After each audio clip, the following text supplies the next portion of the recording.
I can't help it, guys. You know how often I'm early enough to wake up to watch Korean streams? Like, I don't watch as many first-person view, streams as I used to. First-person streams, I guess is what they would be called. Personal streams? Who knows? Whatever.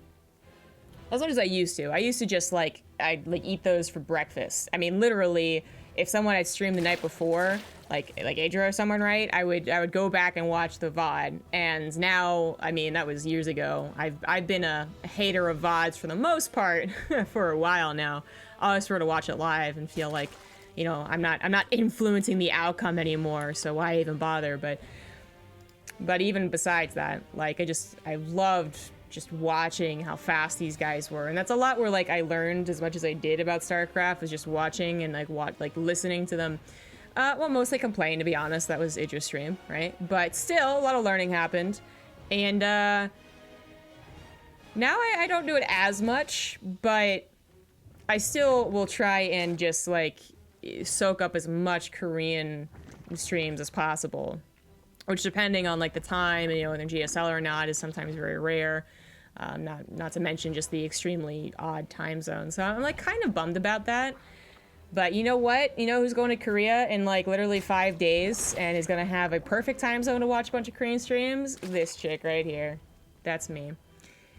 I forgot to do the intros, so quickly, in case you missed the load in here. In the top left, as the red Zerg, it is DRGLing. Apparently, that's what we're going with. And in the bottom right, a little more obvious, it is the blue Terran TY. Literally eating Jaedong. Yo, if Jaedong streamed, I would literally make my schedule around that shiz. Okay? And if I couldn't, if I had to go to class, because this was back when I was in college, I would literally just have it on my second monitor, because I went to art school and we always had a tablet which also acted as a second monitor. So it's either K-pop videos as I listened to K-pop while I worked, or it was Jaedong stream. There was very little that my teachers actually cared about us doing, as long as we got the work done. So that's the good news. And then if I had to go to life drawing class, which I actually really enjoyed, and I felt like I was the only one that was going for a little while, because I was the only one that was going for a little while. Imagine that, by the way. Our teacher pays a nude model $100 for an hour, and then only one person shows up. So it's me, a nude person, and my art teacher. It's great times, man. But even then, I would have my phone on streaming the stream. I had to do that for MLG as well when it started on Fridays. Good times, man. Real nostalgia trip. Anyways. Nothing too interesting. Just watching this Reaper beat bop around because Reaper Miker is cool. TY has gone for a very fast third CC. That is after the factory. In fact, okay, so this isn't quite the third CC build he showed a couple of times previously, but TY does have a couple of interesting builds where instead of the basic, Hellions into whatever, so third CC or Starport, or 2-1-1, right, into eventually a third CC, he actually does a couple of these things, right? Where he doesn't bother going for Hellions, skips that part, 600 minerals he gets to save that arguably don't help a decent amount of the time, especially if you're capable of keeping your Reaper alive and scouting, which, some of us aren't, to make sure they don't have a big old Ling flood. Even kind of keeping track of the Lings as long as possible as well. Does that mean that there isn't 20 Lings building right now about to swamp these Marines? TY doesn't know that, but it's a good guess that it's not happening. So you can kind of get away with that. And Marines are going to be better because they're going to pair up eventually with, well, more Marines and medevacs usually. There's a chance that even with these Marines, though, he's actually going to go into mech. We do have a second starport, so well, there you go. I was like, wait a second, what's that on production tab? So there you go. These Marines are actually a bit of, they kind of play into the idea that it could be bio. But they also are great at helping deny that vision from the Overlord. So Viking even popped out, but then on top of that, you have those Marines. There's no way that an Overlord should be able to get in. And maybe even if they're positioned correctly, a Speed Overlord couldn't get in. Not that Speed's that popular to get in the early game. You'll see Zergs on different leagues, different regions, different metas. Put more emphasis on it because, when battle cruisers were the get-go, or the go-to, wrong phrase, the go-to. Like, you kind of wanted to scout that early, but then people got better at defending against early battlecruisers, so they were like, they don't need to do that anymore. But again, you'll see that in different metas and all that good stuff. And unfortunately for DRGLing, didn't invest in that speed, and will not be able to see that the second starport was on the way. That was something that, if that Viking Marine combination hadn't taken out the Overlord so quickly, it would have been scouted, and that would be a nice thing to know. Spore crawlers will help against your mineral lines, that's the whole point, and then queens kind of help the surrounding edges, your gas geysers, your buildings, your queens, your army out in the middle of the map, your creep spread. But if there's like 5 banshees, which is a pretty good number to get to, depending on how you want to play out this game, usually 5.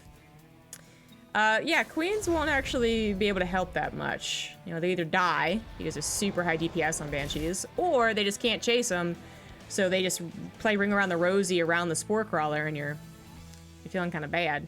You know, if you knew this was on the way, a couple second spore crawlers might be a very good option. Hell, you might even try and go into Aspire instead of doing what he's doing right now, which is kind of, I mean, a bit basic. Roaches, Bailey Nests on the way.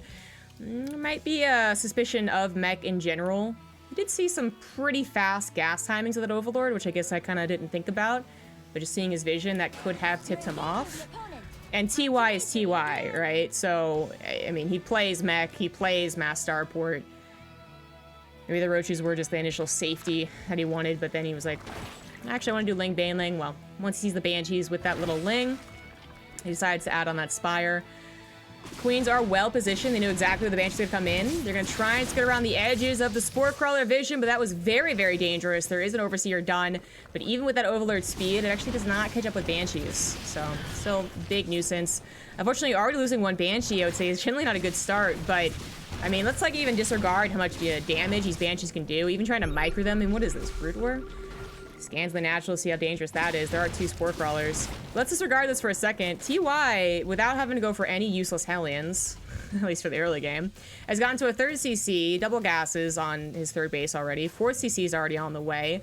And there's nothing that I see right now from DRGLing that can even stop him from getting that 4th base down location, except for that Spire. The Spire is the scary thing, but it was scouted, right?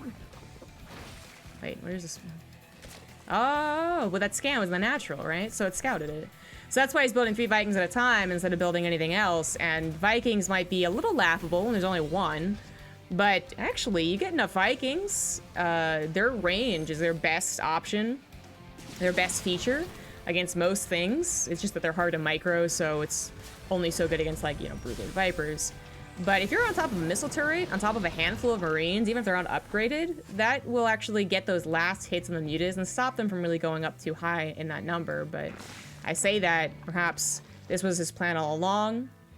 If you want to go for Greater Spire, you can start that with the Hive, so I don't know about that. But it might be more because the Banshees did not do a lot of damage. You know, one already died, and they seem to have gotten off his back, so maybe just feeling that's not necessary to invest into it, and rather wanting that faster technology. I kind of like this option better, so I'm in agreement here. There's a couple of Banelings on the way. This might be... I mean, he really has limited scouting. He's gonna see that there's a bunch of Vikings now. Okay. What a sight. They're gonna be able to snipe the Overseer. God, it's like Brood War Corsairs and BTs. What the hell?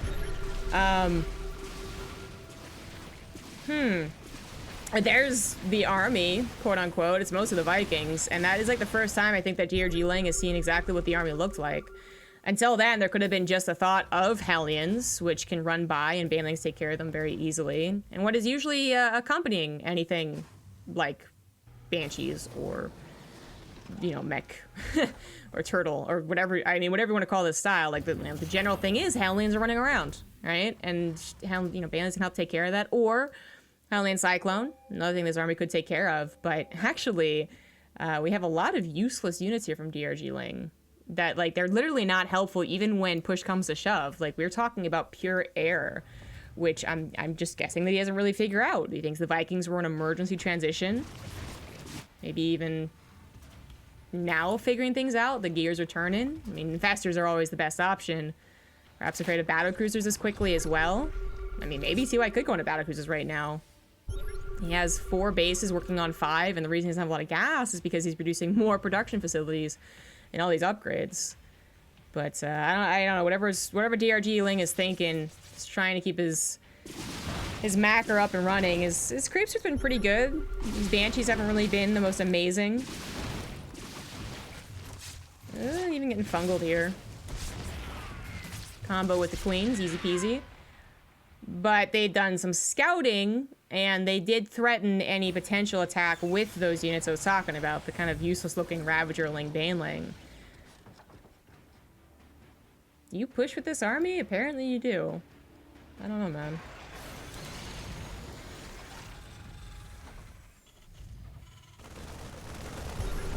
I mean, there's really not that many siege tanks. There's 7, but I find that hard to believe. Oh, they're there. For a time, he was at literally 0, and then he was at literally 2. But these are placed in very defensive positions. Liberator's not sieged up. Would have trouble helping with the Lings anyways, but Banshees pop out, and that will certainly help. Army comes back to handle this. SCVs will die. They definitely will, but the entire ground army of DRGLing will lose its life. Now, that's probably fine. As I said, they're kind of useless, but he's actually replacing them, so only so useless. You really wanted to get more than this. If you got the command center, maybe that'd be, like, actually pretty good, but just getting the SCVs when TY already has all these extra command centers, and by the way, like, no planetaries? Okay, he made this 5th planetary. He doesn't really need to worry about replacing SCVs. Literally 7 SCVs at a time to replace those, to bump him back up into the TY 90s that we all know and love him for. And on top of that, all these mules that he has, right? So, oh, and he did make a planetary to protect this. It just wasn't the main command. Okay, all right. That's how that goes. So DRGLing did reinvest into roaches and lings and all that good stuff, but I don't know exactly what that is going to be helpful with. I mean, I think this has gone into pure air battles, but it feels like DRGLing is just getting a little bit late to realizing that might be the best option. Maybe it isn't. Maybe he's dealt with this before and he finds much more use in these units than I'm thinking about, but right now I feel like I'm being totally validated and that they're really not that useful. I do love seeing some creativity, though. We got double Nidus Worm, which, I mean, seems to be kind of like this... Oh, no repair in the command center made that a little bit scary. It seems to be this new just thing to do, right? Like, you're going to go for double Nidus Worm as you get into the later parts of the game. Now, we're only at 12, almost 13 minutes. It's really not that long of a game. But because we've just skipped, basically, the early and mid game here and gone straight to late game, it makes sense you would go for double Nidus Worm. It can be very powerful, but it can also sometimes look like it's really useless. The Banshees will take care of Nidus Worms on the outlying edges of bases, you know, to try and transport your army back and forth. And missile turrets could start to come up to protect yourself against, like, overseers. Vikings apparently landed, seeing a bunch of infestors by their lonesome. Didn't exactly work out, I think, as they wanted, though. They will lose all their lives. And how many infestors died for that? Maybe 2 during that? I'm not sure if they died anywhere else. Target fire on the infestors is a little bit late, so a few more go down alongside the Queens. Just some serious firepower coming out here from the Banshees. So that actually worked out for the Banshees at the very least. 11 Queens in total in there. Grabbing 1 more infestor with those Banshees. TY has expanded faster than his Zerg opponent. That doesn't feel so good for the Zerg. This base only just finishing. In this base, I mean, both of them not even mining, right? It's piping up to 76 workers. It's apparently not comparable to 96 workers for the Terran. And then all the mules, again, that you could drop. Tanks are having some difficulty up against these Ling floods. That makes a lot of sense. I mean, they're great when they're, you know, combined with something else that helps them against it. Hellings and Marines, but we'll need to redo that wall, and that'll be a little bit better. Eventually, we'll see a planetary over here, I'm guessing, but the creep spread, something I mentioned a couple minutes ago, still has not been taken care of, so it's looking pretty good. TY is going on full... Well, I can't even say full mech, because usually it's Bio 2 mech. Sorry, full Brood War. It's usually Bio 2 mech, and Brood War is the old way of playing. Apparently it's not super popular anymore, but I don't really know Brood War. Not for, oh gosh, a few years at this point. But yeah, this was something you would do for Brood Wars, go into Bio. Now, he could just be getting ghosts. We saw a couple ghost academies, and it's something that he's done in previously, special as well. He was a big fan of TY, to get upgrades for your ghosts, but then never to actually fully transition with stim and combat shields. But we'll see what TY has in mind. Maybe he's talking to Fantasy, who has recently proven himself a round of 16 contender consistently for GSL, so maybe he's coming up with some super cool strats. Or maybe TY just has a big, sexy brain. Banshees. Gonna take a little while to clean out these Lings again. They are fearsome for those high damage single target units. Tanks should do well against them, right? Because they're splash. It just takes too many tank shots and they get jumped on too fast. Fighting count was quickly replaced after that infestor attempt, you know, to snipe them. So the Broodlords do not find what they're looking for. This is a very incomplete Zerg air army. We need more infestors, need some vipers, need a lot of corruptors, need spore crawlers on the front lines. Exactly, even some queens if you got the micro, and hopefully DRGLing does. If he doesn't have the micro, then I mean, well, I can't say that, you know, maybe Sue doesn't, but the point is, if you are like top 50 GM on Korea and you don't have the micro, there's actually no hope for the rest of us plebs. There's just none. There's none. So I'd hope that he does. So, you know, transfuses on Broodlords or Corruptors could be very, very helpful. But of course, I'm thinking more about the Spellcasters. Spellcasters are a good unit to have. Even better than carriers, a lot better than carriers nowadays. Yeah. I'm tempted to clean up some creep spread, but you know, the one thing I'm not really giving enough credit to DRGLing for is that he is being active. You know, there's attacks almost always somewhere. It's a little scary because what if TY just like says, "Law, just go to your army, let me counterattack because I didn't lose much." But so far that hasn't happened, and again, at least he's keeping active. So the Banshees haven't had a lot of time to go around and harass. They haven't had a lot of time to go and clean up this creep spread. It's the one thing I can say about DRGLing, but I still feel his composition is a little lacking. His bank is lacking for that ideal situation anyways. But it is consistent. 10 more drones on the way. Let's see if those are just for more spore crawlers or I really want to go up into those 90s. I would say in a perfect game, if you knew TY was going to do this from the get-go, which obviously is difficult to scout, then you would actually already have been at 90 drones for like basically up until this point, and you haven't spent any money except in perfecting your army and conquering the map with bases. That's the ideal way to play, but of course it's not actually happening. So that bank is not as it's not a confidence builder. Sometimes Zerg players are like, you know, I got decent army, can I actually move in here? I could die, and then check their bank and they're like, well, I got 10,000, so if I die I'm okay. Not at this bank. We finally had the nuke process started. So far, the barracks and the engineering bays have only been for the upgrades. Nukes used to clean up spore crawlers and creep spread is, I mean, very, like, technically not that much of a return on investment there. Nukes are 100. They are not that cheap. But the idea usually is that you have at least one or two at a time alongside something else. So in this case, it's going to be Banshees, but even like Hellion run-bys or drops, whatever you're going for. And it is something that is a little bit better at kind of permanently, quote-unquote, removing that creep and spore crawlers. Like, the Zerg player is going to be a lot more hesitant to move in and try to replace this, knowing that there could be another nuke or snipes, or that, you know, the Terran army is probably already advanced to take up that little bit of give that is now allowed to them. So, again, like, it could be replaced. Obviously, it's not actually permanent. It's not like it creates a nuclear zone in the ground, which would be cool, be awesome, but it doesn't. But it does usually allow some type of progression for the Terran player to kind of leap forward just a tiny little bit.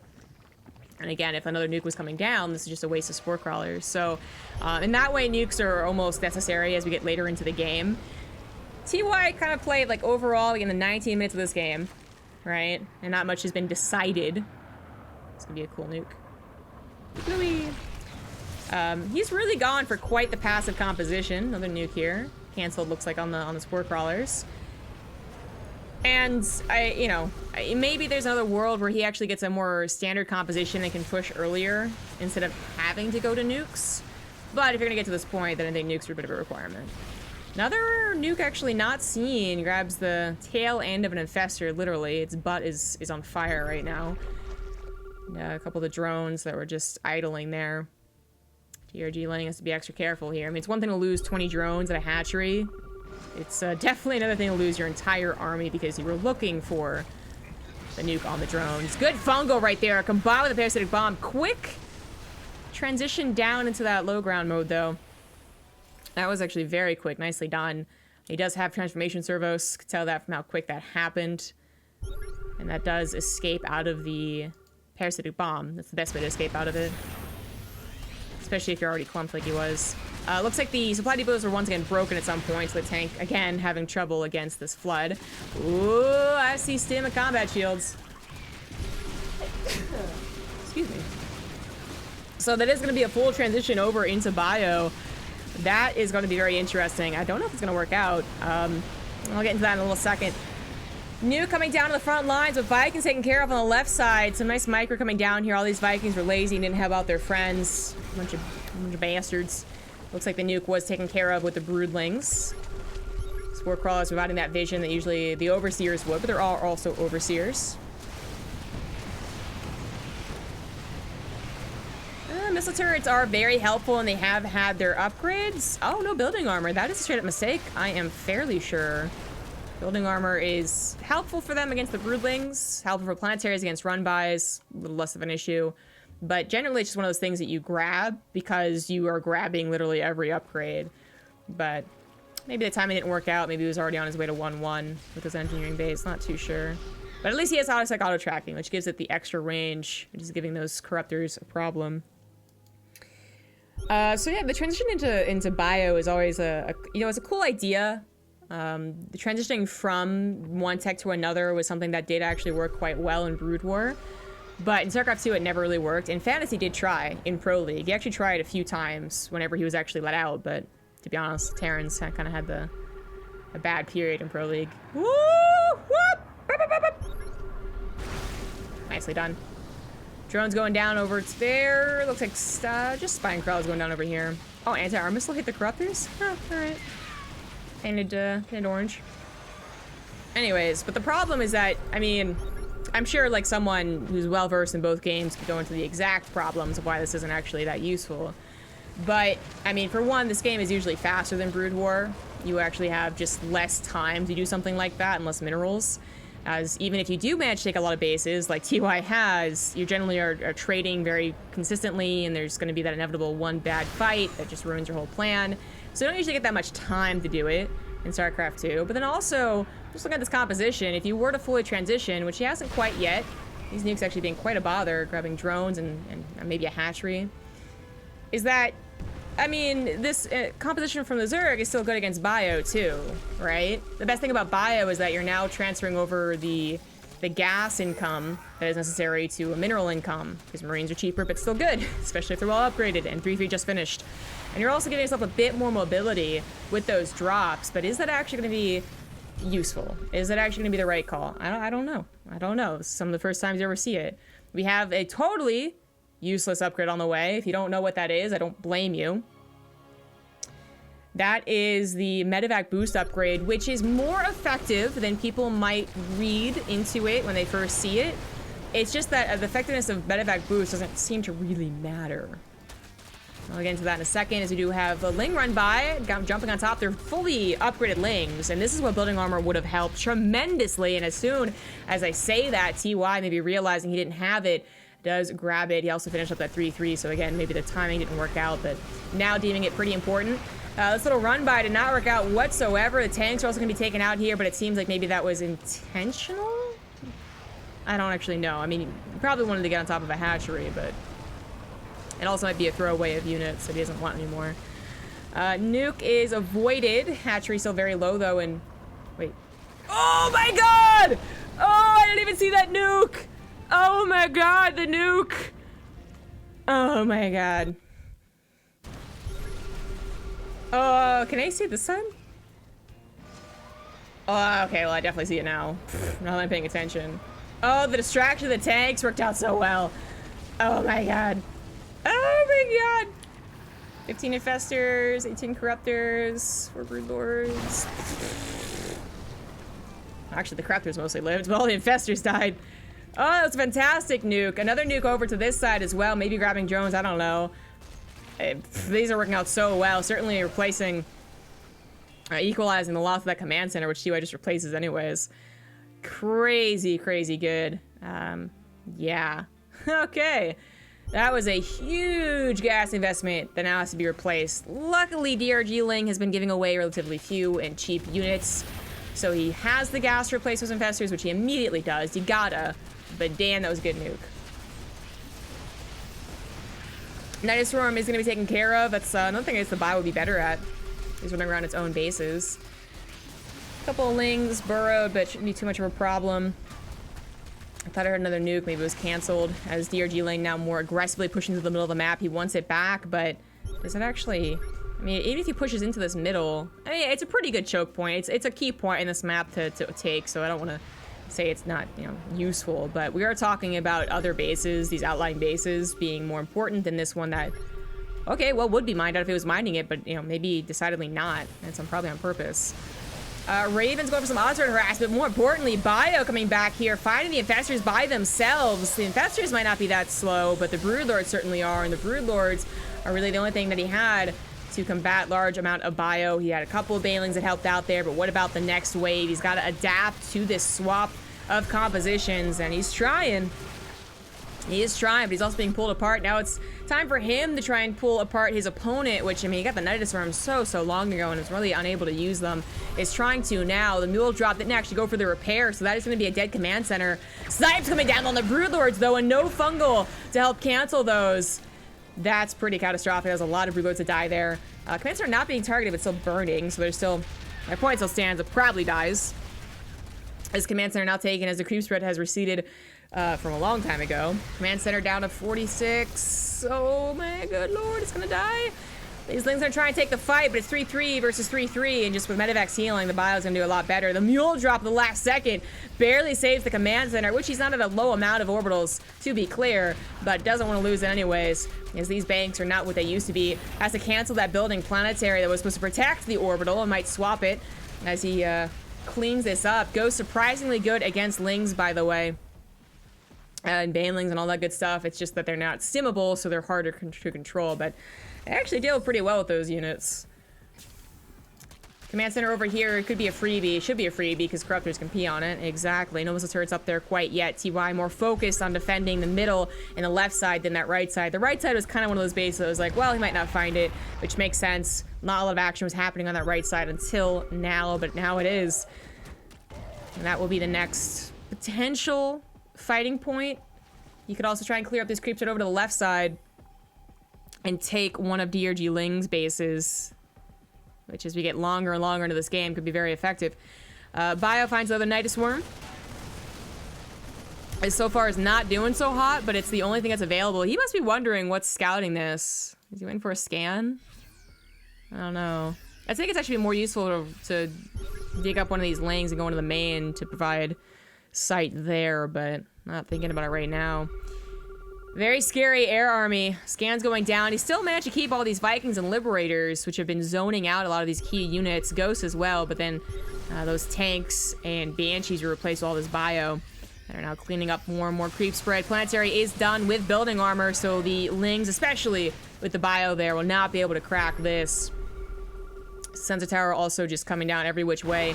Going to provide TY that extra little bit of notice. Main fight going down. Attempts at snipes are failed, I guess, by the Fungals. Infested Terrans are thrown down, but the Vikings managed to avoid getting Fungaled. At least there's a Fungal right now, but they're actually not that much of a clump. I don't see any parasitic bombs coming down, and the Corruptor count might just be too low to actually work out here. The Infested Terrans mostly taken care of thanks to the Liberators with the help of some of those Ghosts. But the Vikings, for the most part, did live. A lot of them are super low in that health, but like probably like half of them survived, and that's going to be enough to start target firing the Broodlords. The Queens try and help, the Spore Crawlers try and help, but we're down to one Broodlord, two Corruptors, and Infestors without any energy. TY looks like he might have just broken DRGLing, who also started to just miss micro everywhere, and that is going to be game.